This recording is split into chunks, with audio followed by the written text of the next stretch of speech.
But hey, you are here for education, and so excited to have my brother Jesse Linares on here this morning. Jesse has worked in the salon for close to 2 decades. He's old. And he's also been an educator for over 15 years. He definitely focuses on the working class hairdresser. He's taught hundreds of classes from coast to coast, and he's really known for just having a very real world, down to earth, easy to understand demeanor when he teaches. So please, in the chats, let's welcome Jesse Linares, the Bob Ross of hairdressing. Man, good morning, everybody. Thanks for being here with us today. Such a treat to see Andrew. I miss you, bud. I think about you all the time out there on the road.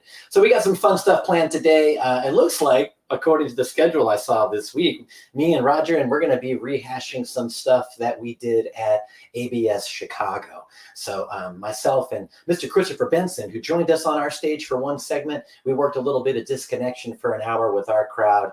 And I wanted just to talk about that haircut a little bit again today. So we're going to play with a disconnected bob. Now, before you disconnect from the chat, we've seen a lot of disconnected bobs get done, no doubt. But one thing that I always wish that someone had explained to me is that, when we disconnect the back of the bob, where am I supposed to start and stop that section? And how can I use that disconnected section or detached section to solve problems in a haircut? So we're going to be looking at how to build that into shape and to make it do stuff for us, right? Specifically addressing an area that we sometimes have problems with, which is right behind the ear.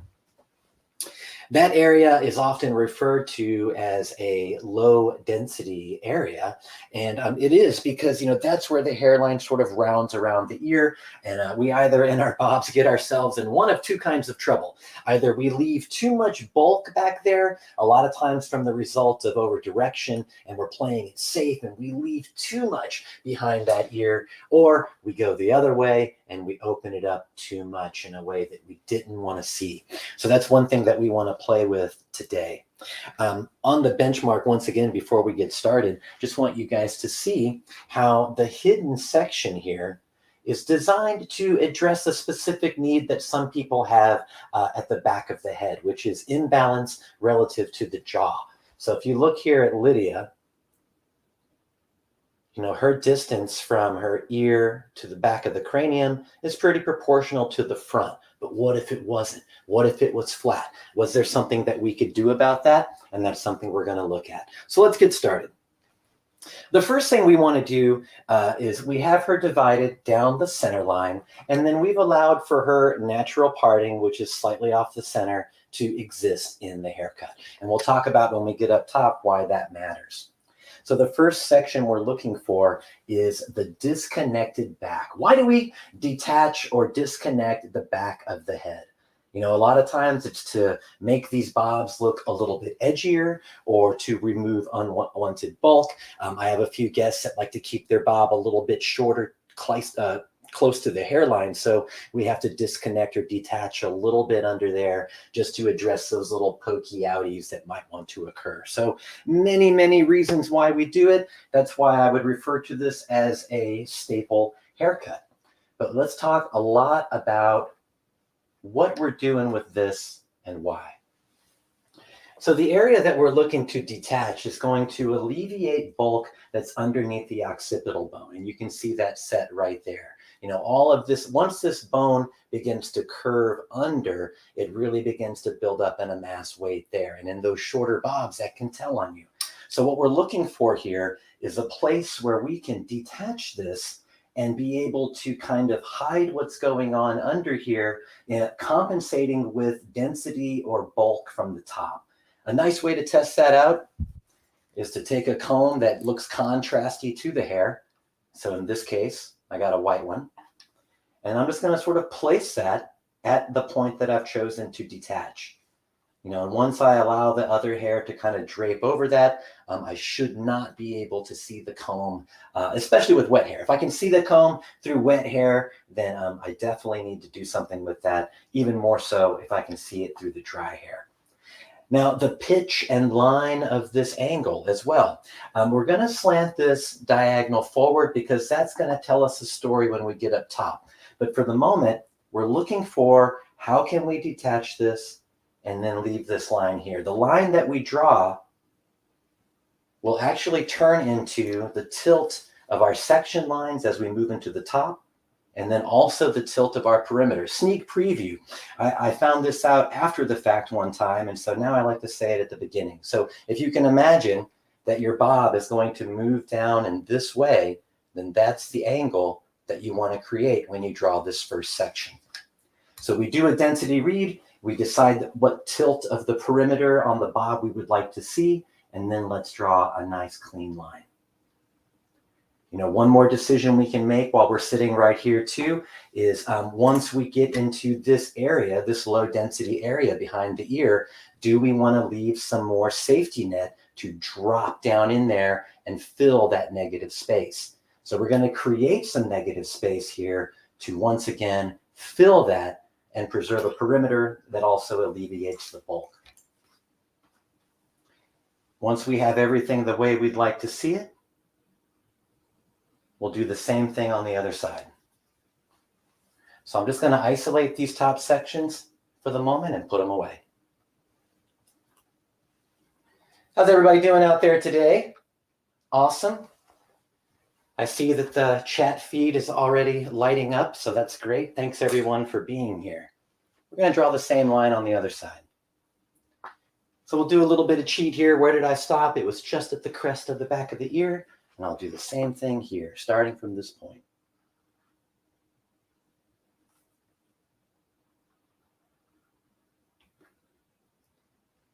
Once we have those matched up, we'll be ready to begin. Throw another clip on this.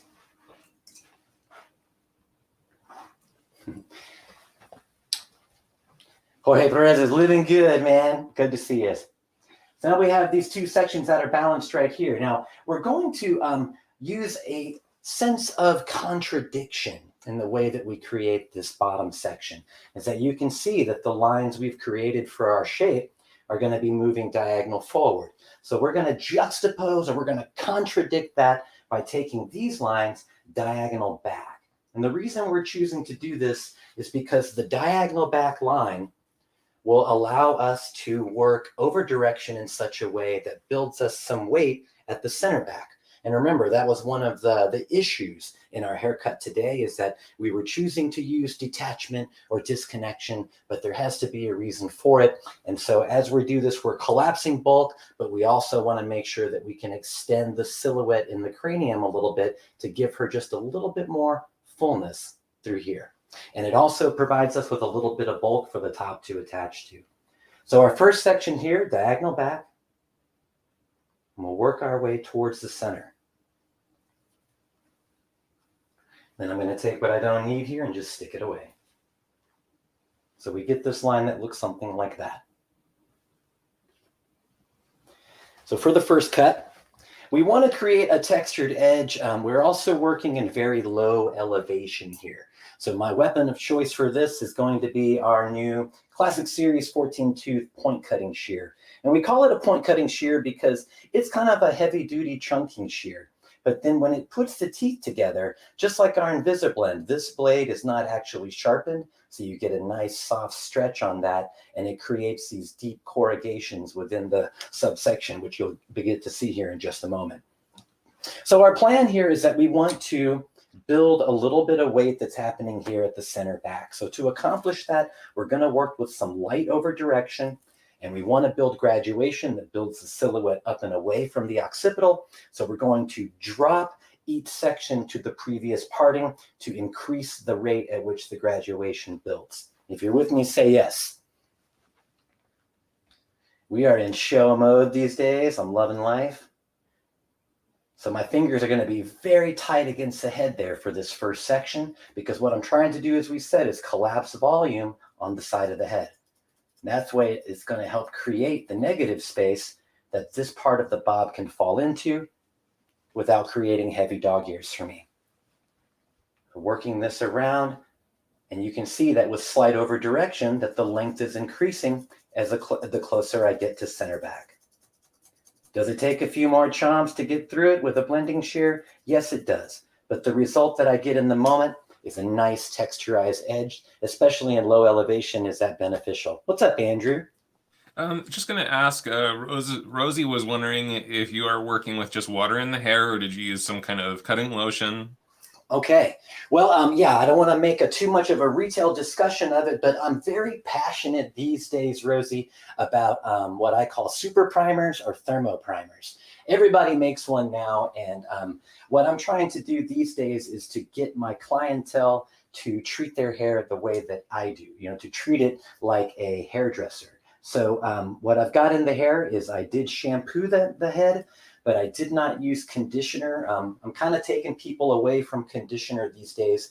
That concept of a pairing can be a little bit antiquated, especially when we have thermal protectants that set us up for success with great promises, and then they also condition the hair too. So I used one of my favorite super primers. It's thermal protecting. It also has a lot of like natural softening to it. So it gives me a really great cutting lotion while also setting me up for success for the upcoming blowout. Thanks for that question. So nice and tight to the head once again, working my 14 tooth point cutting shear up. Chomp, chomp, chomp. That's the sound of precision. There we go. And then I'm just going to continue that line down. And you can see how it pulls away from the center line, creating that little bit of exaggerated length. What'll happen beautifully as we move our way up the head is we'll get this nice little crest right there at the center line. And I'm kind of liking those little like, goofy, twerpy details these days. Something that just makes you go, why would they do that? So taking another half-inch section, following the same line. Okay. Now, Jesse, would you talk to us about like what would be different with the effect of a razor versus this tool? Absolutely. The razor, I knew somebody was going to ask that because I don't have a razor today. It is also in Chicago. So I am sorry, everyone. I'm so embarrassed right now. I knew somebody was going to ask about the razor today. So you'll have to allow me to pantomime this action for you a little bit. And I am sorry. May Sam never see this, hopefully. Razor cutting yields a slightly different result. Length of the stroke is going to determine how open that it gets. Slide cutting works in a similar principle-based approach. When we get on top, I am going to work with a slide cutting shear. So let me go back to this point when I get there, and I'll be able to make some razor points for you at that time. Thanks for understanding. Stop laughing, Marisa. I see you. Okay, this next section, it's right here. And what we wanted to do is to drop in elevation slightly, not being elevated at 90 relative to its section, but just bebopping on down a little bit until it hits the top parting of the previous section. That's going to cause this weight to build up for us. So first bit, just going to give her a little moisture, keep that saturated. A good rule of thumb, Mr. Andrew Carruthers told me one time, is that if you start working with a certain degree of moisture in the hair, it's nice to stay consistent about that idea until completion. So there's my previously cut section, dropping my elevation down.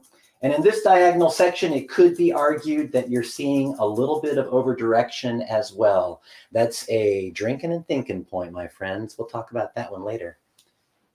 So here we go, dropping the section down to the previous, over directing away from the center, and blending to that line. Do the same thing on the other side.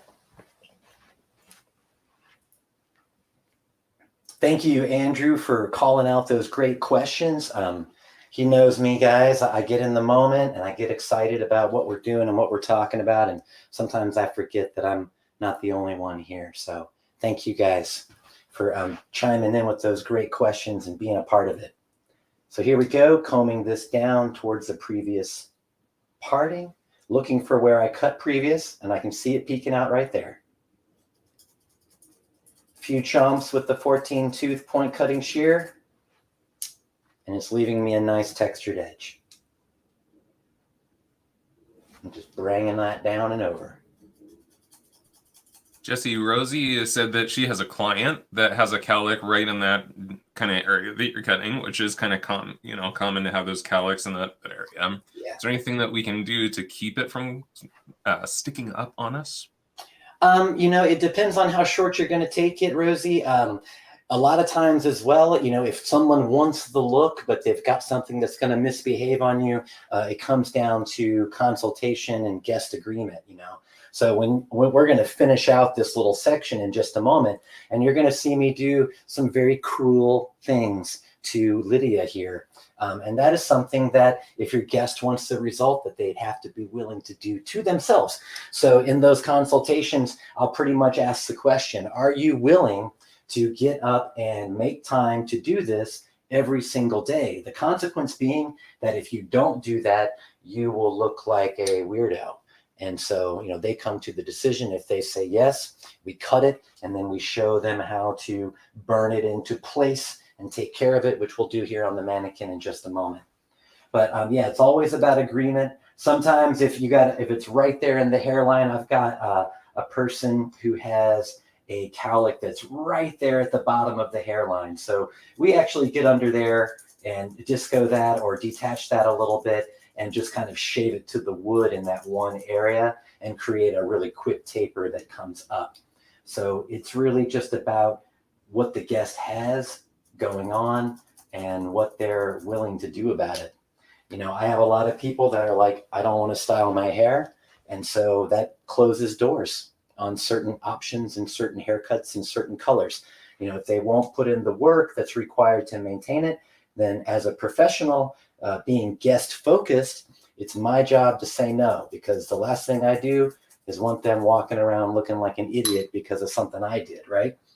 So definitely have those conversations with your guest and just tell them, straight up, here's what we have to do to get this result. Are you willing to do it? Yes or no? Thank you for that awesome question. Sophie is getting my prize for most audience participation today. Thank you. All right, dropping down these last two sections. And each one is going to be dropped to the previous, which results in a decrease in elevation and a slight amount of over direction. Look how much length we've gathered there in the center now. Wow. So we're really in there.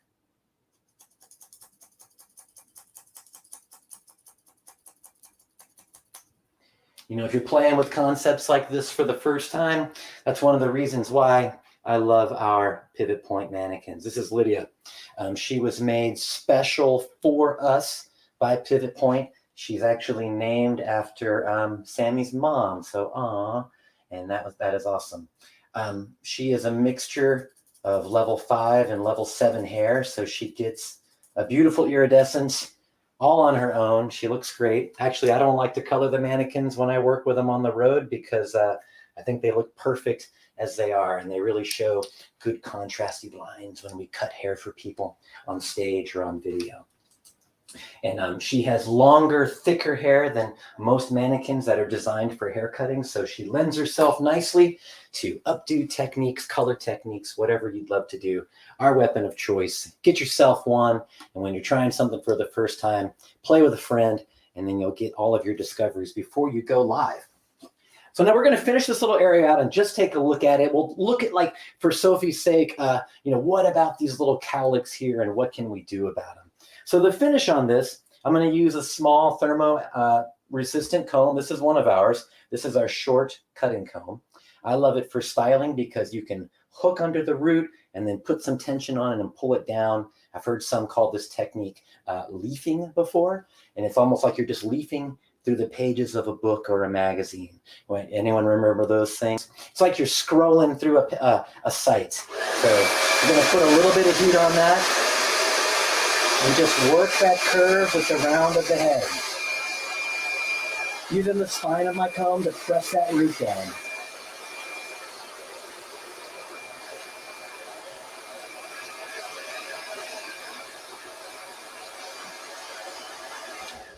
Using your comb like this is really awesome for disciplining hairlines, especially in the fringe area. If someone has a way they want to wear their fringe, but their hairline doesn't want to allow it, that little spine of the comb is like, imagine the tiniest little round brush that you could put tension on it, roll it around, and then pull it down and get a lot of straightening power out of it. So just pressing that spine of the comb against the skin, molding that together.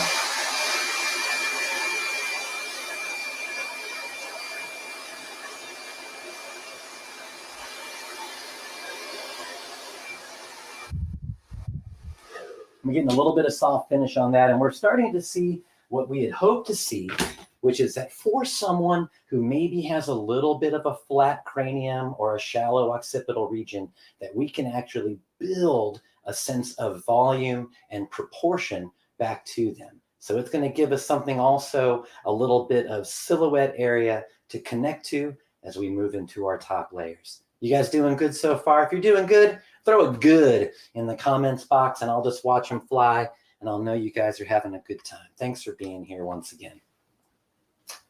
All right, we're going to start to work our way up top now.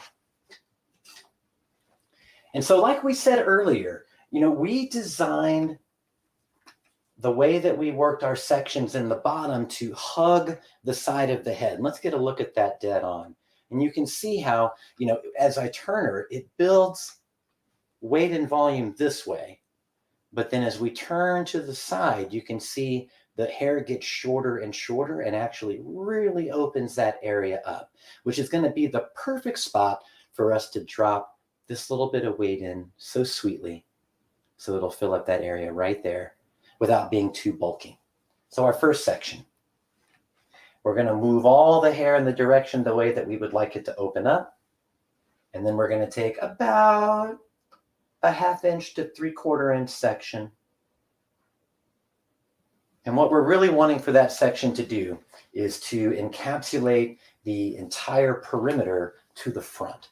So it turned out to be about 3/4 of an inch, but that allowed me to hook some hair that's here in front of the ear. That way I can guarantee that line and make sure that I know we have something that we like before we move forward. So I'm just going to isolate the top and put it away.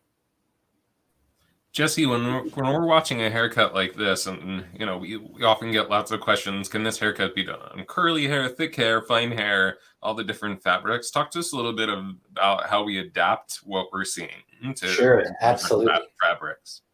Well, and I like to make the joke, and I do it a lot more when we're in the booth in a more informal setting, is like, before you even ask any of those questions, the answer is yes. Yes, you can do it on curly hair. Yes, you can do it on fine hair. Yes, you can do it on thick hair. Yes, you can do it on animal hair. Anybody's hair that you can get a hold of.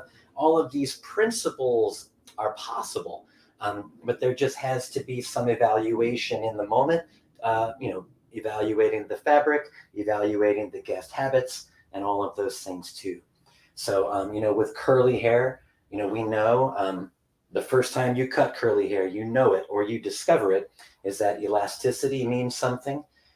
With fine hair, leaving density, how we texturize the ends. That's also true with coarse or thick hair. To me, I feel like extreme textures of hair all kind of have the same rules. The prevailing underscoring idea to all of them is watch out, be careful, and just make sure that you're really thinking about it. I liken hair cutting a lot to cooking. I'm not a very good cook, but I can follow a recipe.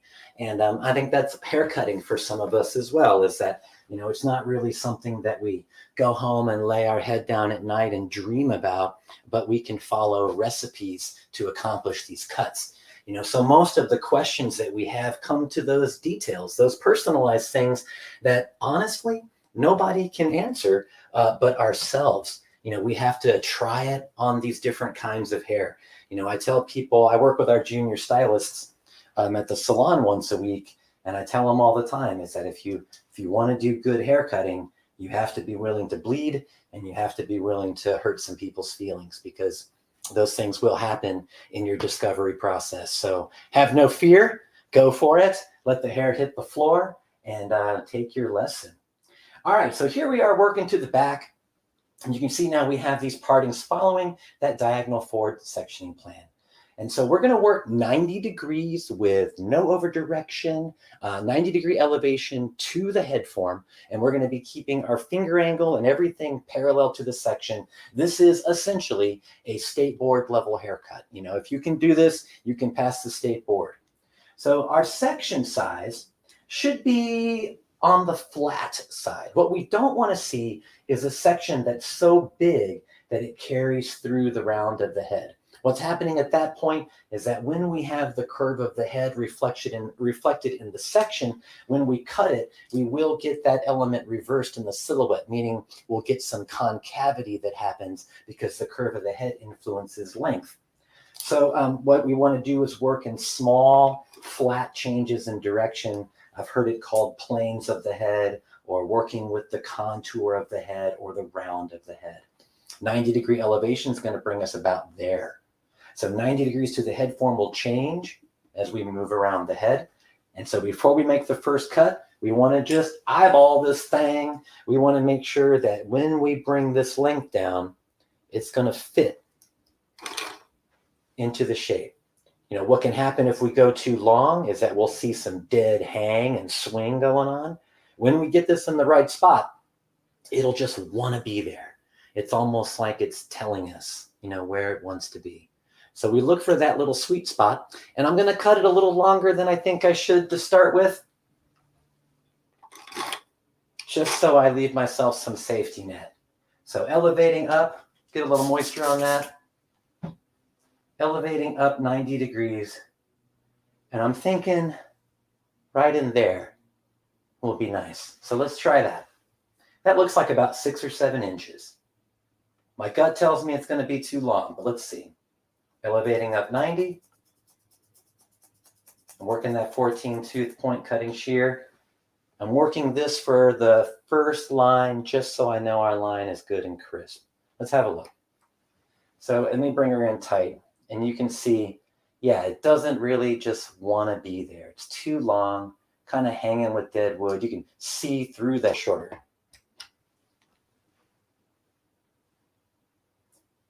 You know, this first cut's a little bit like exploratory surgery. We're just looking to see where it's going to fit. So I'm taking another inch off.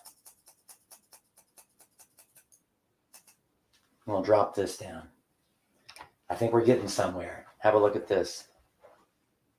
So now when that comes together, it really does kind of want to just press in there. So I'm going to take that as our read. You'll know in the moment when you do it too. You'll just feel this, like that's it. That's where it goes. So we're going to carry this around the head. So the haircut will become short to long looking as we work around the head because the sections actually move down on the map. You know, you're adjusting where the real estate is coming from every time you make the cut.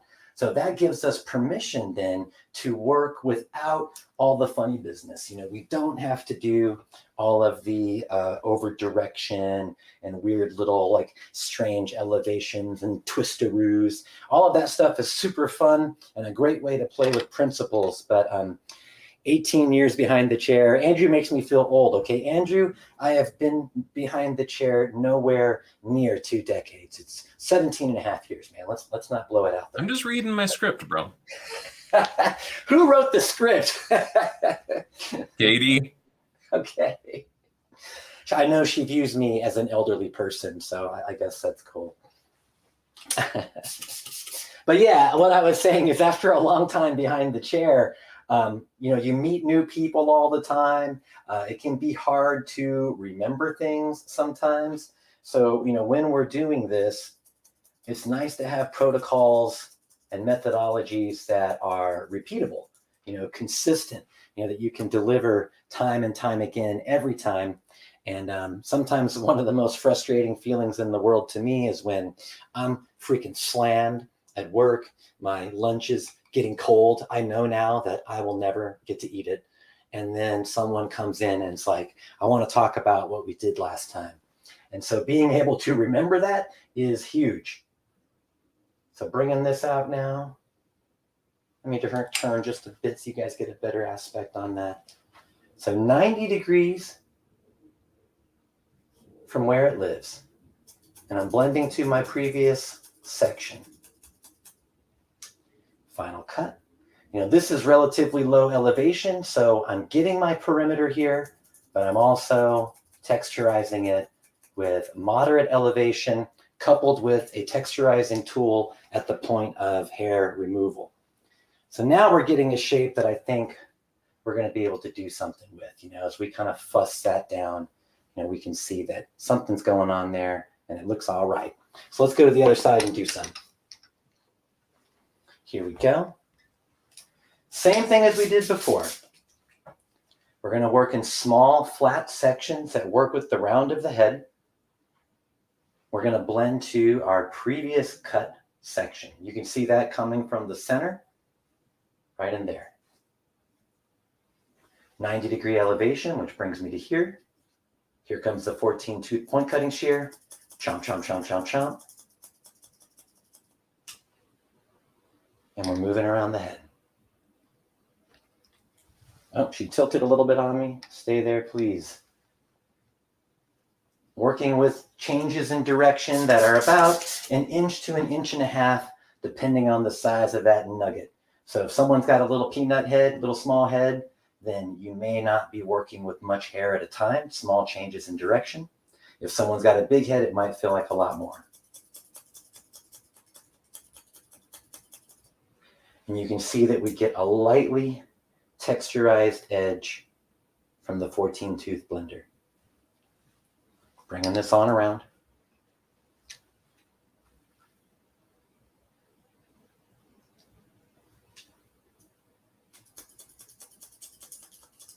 I hope you guys have been getting out to hair shows this year. We just got back from Chicago a couple weeks ago, and it was a ripper. It was great. People felt like it was back in full force. You know, you walk on that show floor, bumping into everybody. Everybody's laughing and having a good time. Education was off the chain, so we had a really good time. And, you know, we were kind of worried for a minute that things were going to change in the show world. But, you know, hairdressers can't stay away for too long. So please do, if you have not been to a show this year, do try to get to one, because they are awesome. And you won't believe how glad you'll feel when you get there. That's how I felt. So I'm going to take my round brush now. This is one of our Artist Series spiral rounds. Cool brush. You can see the kind of helix pattern of the bristles and the pins. It's actually designed when you put it in the hair, a quarter turn, and you're locked in because you get a little bit more torque from that helix shape. So we're going to blow these ends into shape a little bit and then press the root down.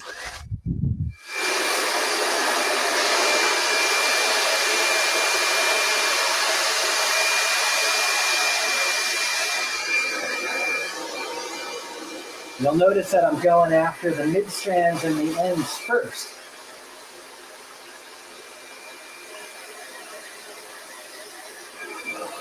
You know, because in haircuts where I want to press volume down under the O-bone here, if I go in with my round brush, you know, I'm really elevating the hair and I'm creating volume. So we're just going to focus on the mid strand and the end first. And we'll go back and press that volume down ourselves. This also is a great technique to do if you're trying to achieve volume. If you have someone who has hair on the crown where you have a hard time getting the volume, blow your mid strands and ends first, because a lot of times when we go in and press the volume in first and then we polish, we're pulling some of that volume back out of the hair. So work your ends first, and then you can either go in and press volume down or increase volume with your comb like we showed earlier, or we also have our 9-row styling brush, which you can just hook a couple teeth and then pull up for volume, or you can hook a couple teeth and pull straight down to collapse volume, which is what we're going to do. I'm really kind of ironing that down. Do I do this to my clients? Yes.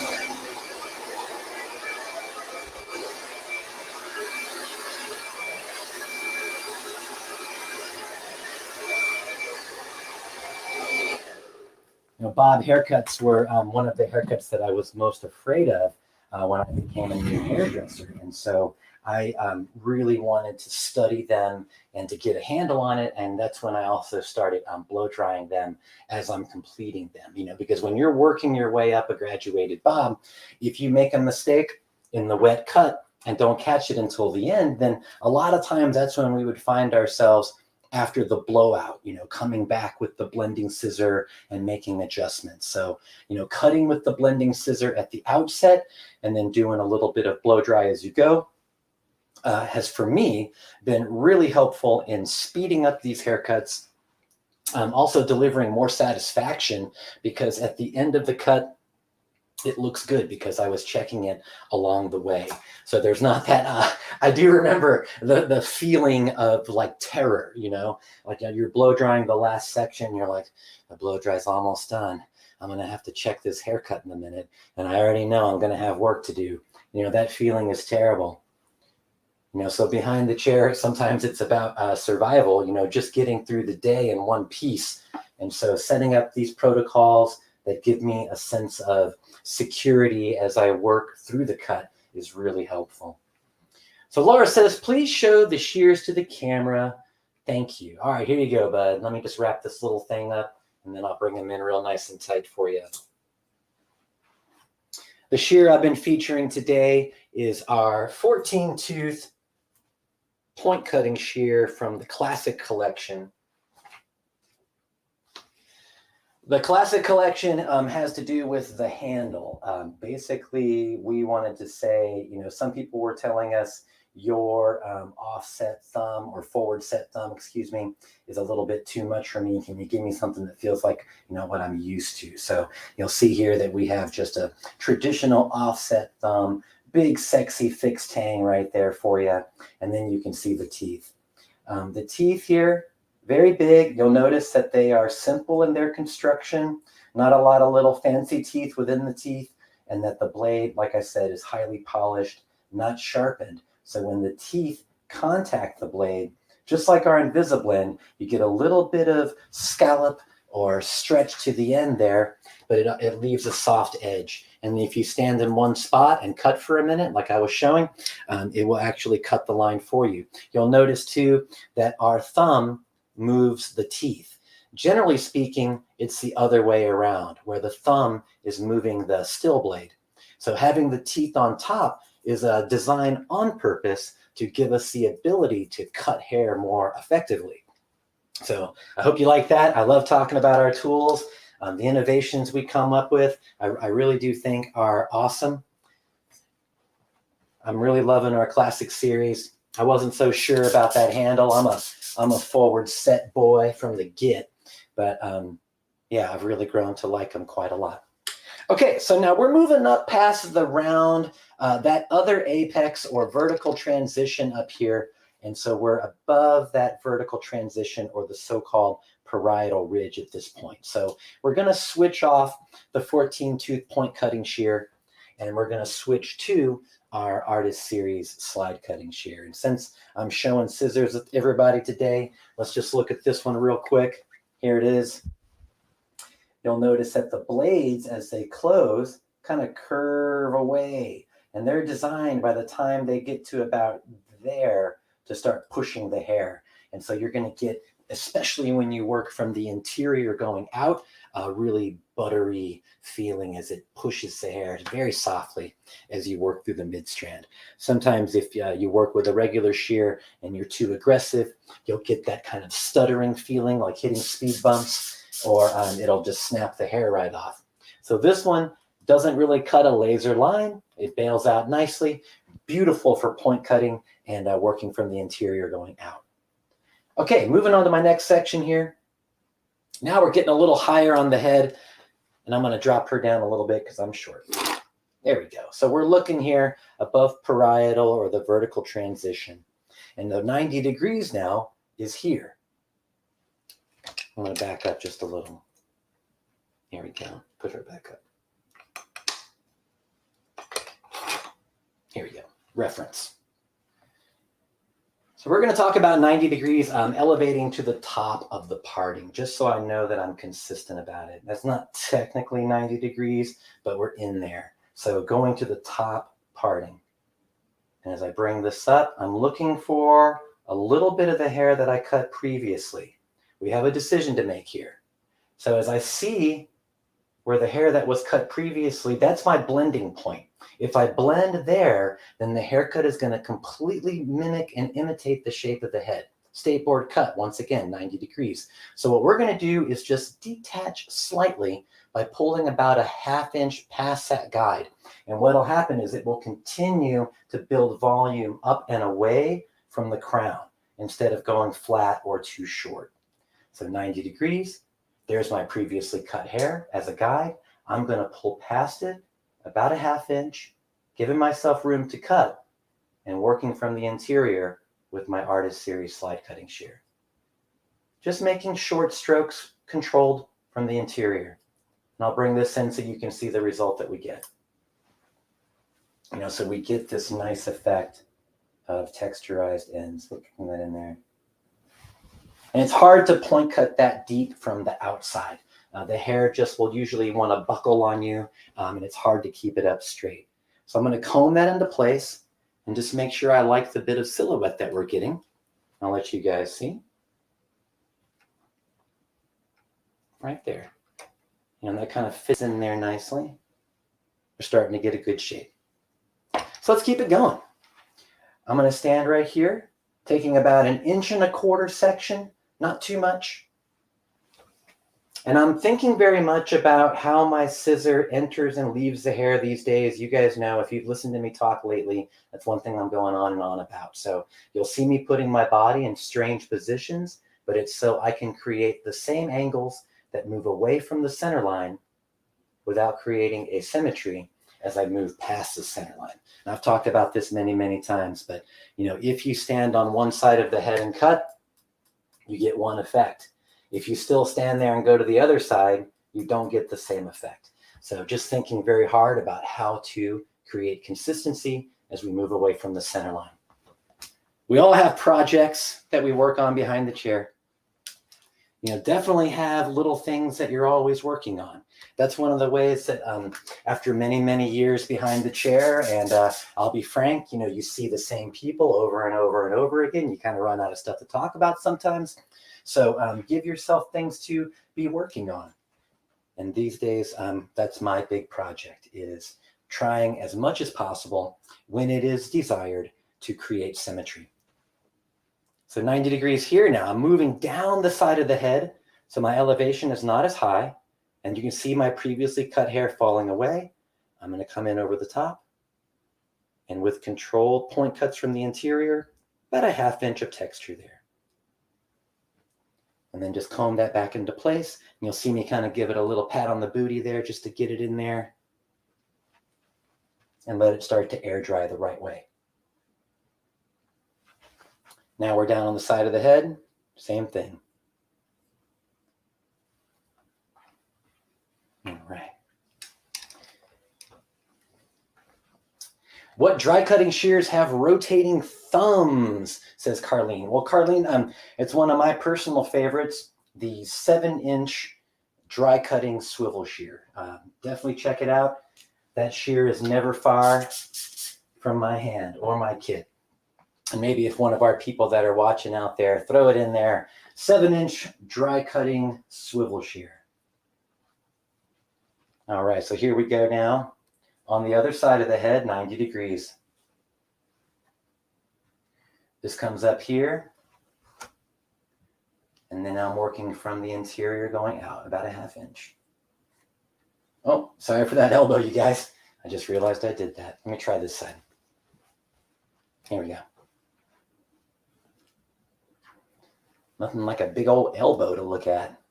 90 degrees here.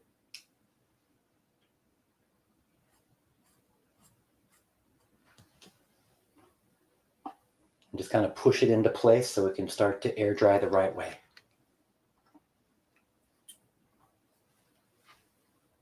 We're getting down to about our last 15 minutes. I can't believe the time has flown by so fast.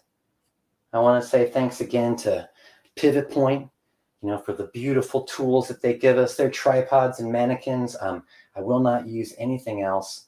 I've actually turned down jobs before because they wouldn't give me the good stuff. And all of their people are amazing. So thanks to Pivot Point for the tools that you give us. Thanks to Sammy and the brand for the platform that we're on right now. And if you guys are having a good time, throw a little thumbs up in the comments there.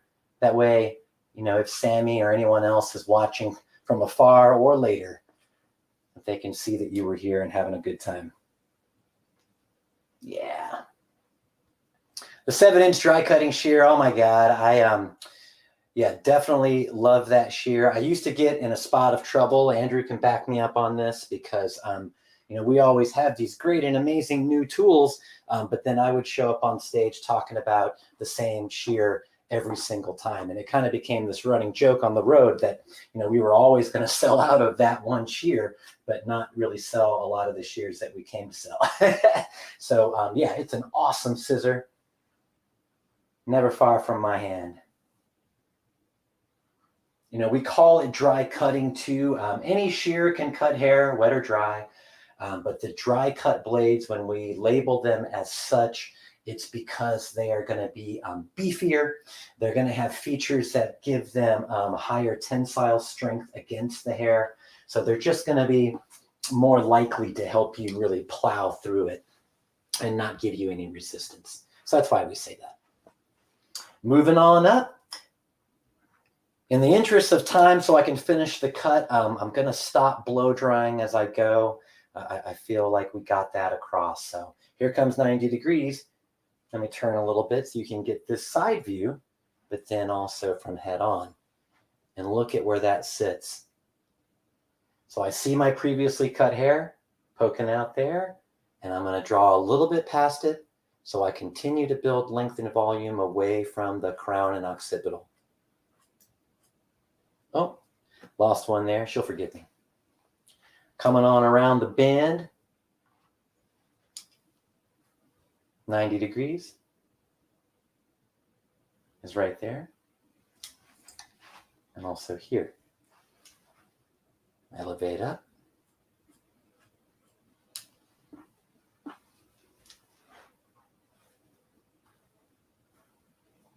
Coming around to the front here.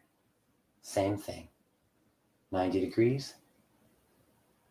Looking for my previously cut hair to fall away. And then I see a guide.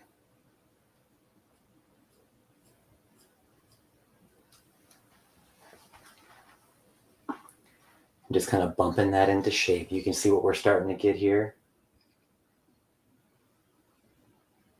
There'll be some little scragglies to cut away at the bottom, but that's always in the detail.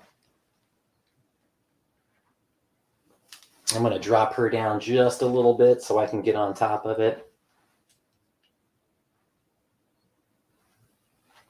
Here we go. 90 degrees is here. There's my previously cut section.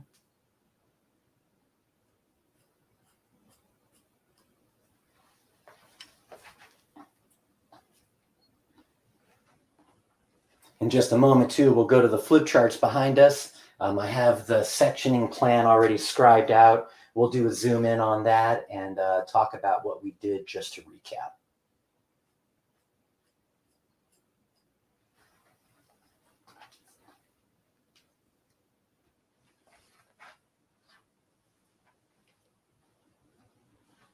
Okay. You know, these cuts can be so fun because, you know, when you do disconnection to accomplish a specific purpose, you know, automatically your haircut goes from being, you know, just completion of a recipe to something that is completely bespoke. You know, you become the chef at that point. You know, so the detailing was, you know, ironically, it was one part of the haircut that I used to feel the most insecure about. Like in my little head, my voices would be saying, you know, if I'm at the end of the haircut and then I'm detailing, you know, working out stuff around the ears, my little voices would tell me like, this lady or this person thinks that you have no idea what you're doing right now. And it wasn't until a few years later, I still had all that insecurity. And then one of my guests told me that that was their favorite part of the cut. And that was the main reason why they came to me, was that they felt like that we were paying, you know, that I was paying attention to their particular shape and giving them something that was just for them. So boom, my little head exploded. And then after that, I was Jesse the detailer on everybody. And so don't be insecure about what you're doing when it's about getting the job done right. I always tell people, especially when they're new or feeling insecure about their ability or their methodology, I'm like, don't worry about it. You know, when that person leaves feeling awesome, you're vindicated. So do your work your way. You know, a lot of times a big part of what we do can become a little bit imitation game, you know, especially on social, right? We see a lot of stuff that's very homogenous, you know, looks the same. And, you know, unbeknownst to us, sometimes it can create a standard in our mind for what our stuff is supposed to look at. You know, so may that never be true. Do things your own way. If you're rough around the edges, or if you feel like your stuff doesn't compare, then you should especially be posting it then, because there's definitely a need for that kind of stuff right now. And I think that the interwebs are ready, you know, for your work and your individuality. So please be out there talking about your haircuts and what you did to make them happen.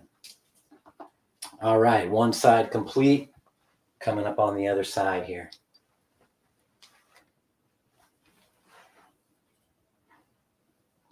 You'll notice that I had to turn my chair, as it were, to have the guest facing me now. That way, as I'm working on the opposite side of the head, I can create the angles that work away from the center line. Just comb that into shape.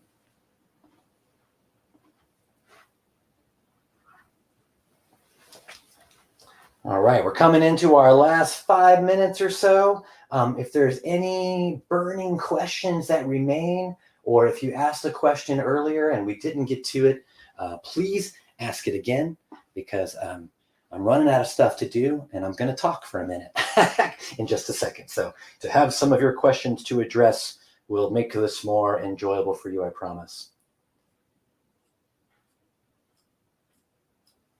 Okay. Getting down to our final couple sections here. Now here we are in the front, and this is her natural parting on this side. So we're left with these two sections, which is what it'll be. And we're gonna just take them over and continue to cut them. So what happened is, on this side of the parting, when the haircut got here, it ended on this side of the head. So now we're gonna carry this over. If you want to have absolute balance in length on this, from the parting, if the parting is an inch off of the center line, then you'll have to have that much asymmetry in the length for the hair to live in the same place. So a nice way to get there is to just take a bit from where you stopped on the one side and a little corresponding spot, and then they should have about the same stopping point in the silhouette, which you can see here. I'm kind of floating that above the side of the head and getting the same length. When they come together, you'll notice that this one's a little bit longer. So that's about where I'm going to have to stop my elevation to guarantee that symmetry. So I've got two quick sections to cut, and I'm going to drop them both elevation-wise to that area that we just discussed. Here's the last section. Put that there. Here's the second to last, or the penultimate section. Take this one now. So 90 degrees. And we're going to be lowering our elevation to about that point where we knew it would have to dial out to give us the symmetry. So there. And that's going to look like this from the front.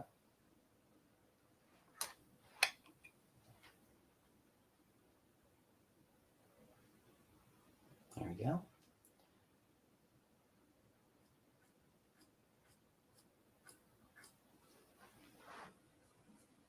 Take a little bit of what we just cut.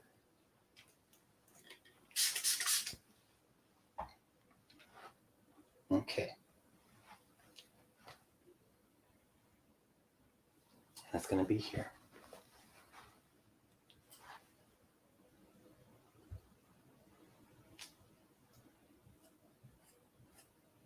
Oh, there's the arm again. Sorry, guys. Last section.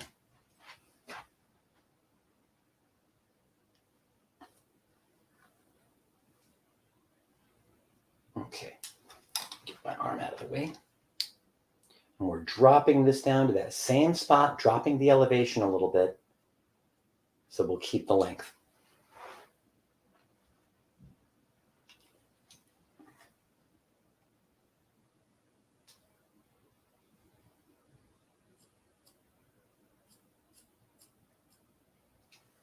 Okay. So we actually dialed in a little bit of asymmetry on purpose. That way this would balance out. So you can see as we get here on this side of the fringe that there will be a little bit of disparity in the length. It's more like, oh, yeah, went off the screen. We'll see that little bit of disparity in the length here and here. So to create that balance that lives on both sides. So I'm going to zoom you guys into the flip chart here. We'll just talk a little bit about what happened today as a recap.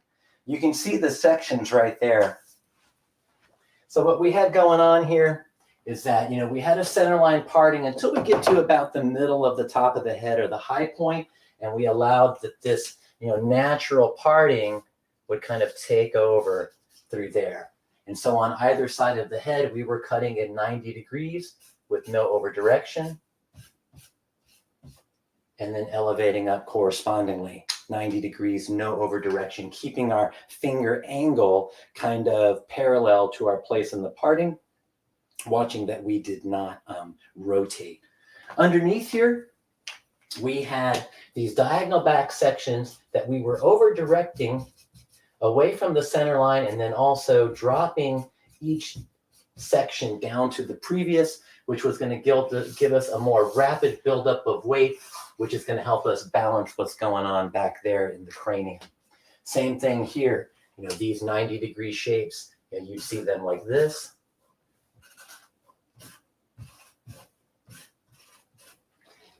And it's just a fun way to kind of revisit some of the principles that we talked about in hair school and that we suffered through for our state board exam, but they can be applied behind the chair. That's why we learn them.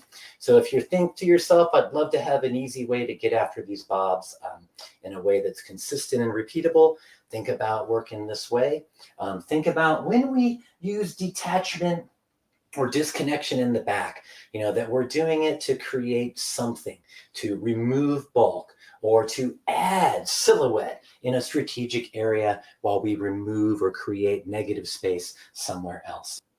One last question from Gregory. Are you elevating the hair in the back with each section? There was a little bit of elevation, but then we were dropping that elevation back down to the previous parting, which was coming from underneath, working our way up to build graduation.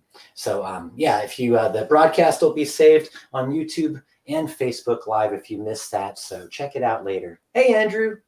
Hello, sir. Great class as always. I definitely learned a lot. I loved the kind of reversal of the undercut. Very often we see it kind of go shorter in the back to longer in the front when we undercut those bobs. So I liked that reversal. That was super cool. It comes from seeing I love what social has done for trends, and that it basically eradicated that kind of influence. Like if you can dream it up and stick it together and convince someone to let you cut it, boom, you got a trend, right? So there really is no limit to how we can play with hair. Go for it, guys. Awesome. Well, definitely go out and give Jesse a follow on social. And thank you so much, Jesse, for sharing your wisdom with us this morning. Thanks, buddy. I miss you. Miss you too, buddy. See you. Take care.